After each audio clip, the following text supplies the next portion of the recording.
Paunin updates muna tayo mga ka-scoop. Kasalukuyan ngang nag-gym at panay na panay pa rin ang pag-eehersisyo ng multi-talented actor na si Paolo Avellino. Nagbahagi ang aktor ng ilang kaganapan sa kanyang Instagram story sa kanyang pag-gym. Tila may malaking proyekto na pinaghahandaan ang aktor. Kaya naman ang puspusan ng ginagawa niyang pag-eensayo.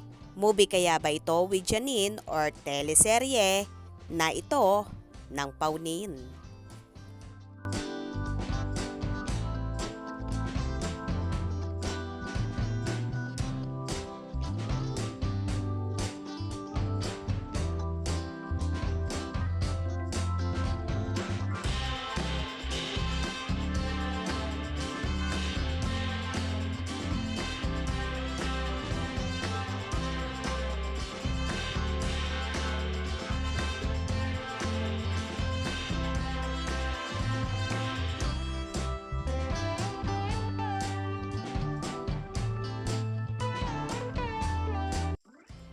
Anyway, bentang-benta naman at pinag-uusapan ngayon ang serye ni Paulo na Linlang kung saan sobrang galing ng aktor at masasabi ngang pang best actor ang kanyang aktingan dito.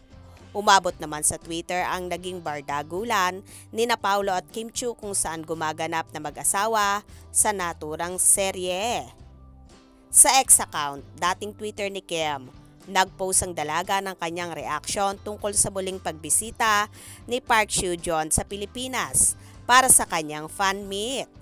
Wow! Ang caption ni Kim sa nirepost niyang photo ni Park Seo-joon na kumakaway sa kamera.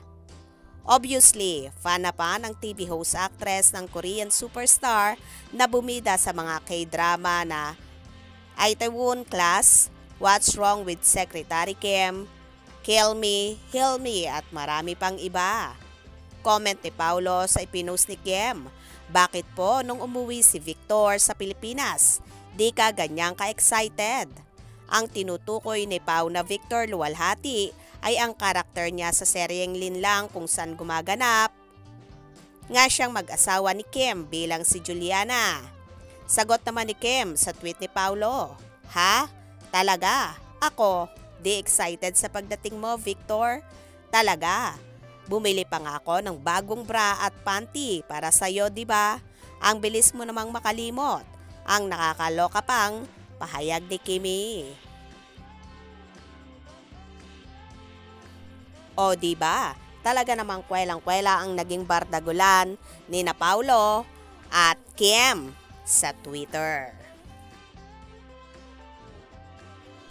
While si Janine Gutierrez naman ay nagbahagi rin ng short video ni Park Seo-joon kung saan nung nakaraang fan meet ng Korean actor sa Pilipinas ay present siya. Ipinakita pa siya sa naturang video. Magkakaroon kasi ulit ng fan meet ang actor dito sa Pilipinas kaya naman super excited si Janine na muling makita ng personal ang actor at tila nga pinaghahandaan ng dalaga ang muling pagbabalik ng Korean superstar.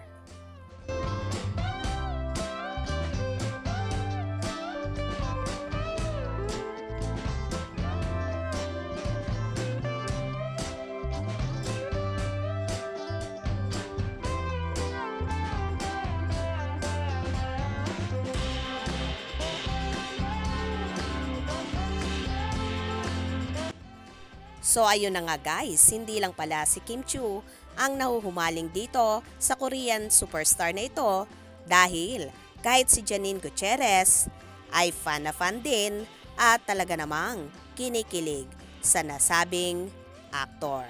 Kaya naman tumutok at wag na wag pahuhuli sa mga maiinit na kaganapan especially sa Paunin Updates. Mga ka-scoop, anong inyong magiging reaksyon sa bidyong ito? Comment below.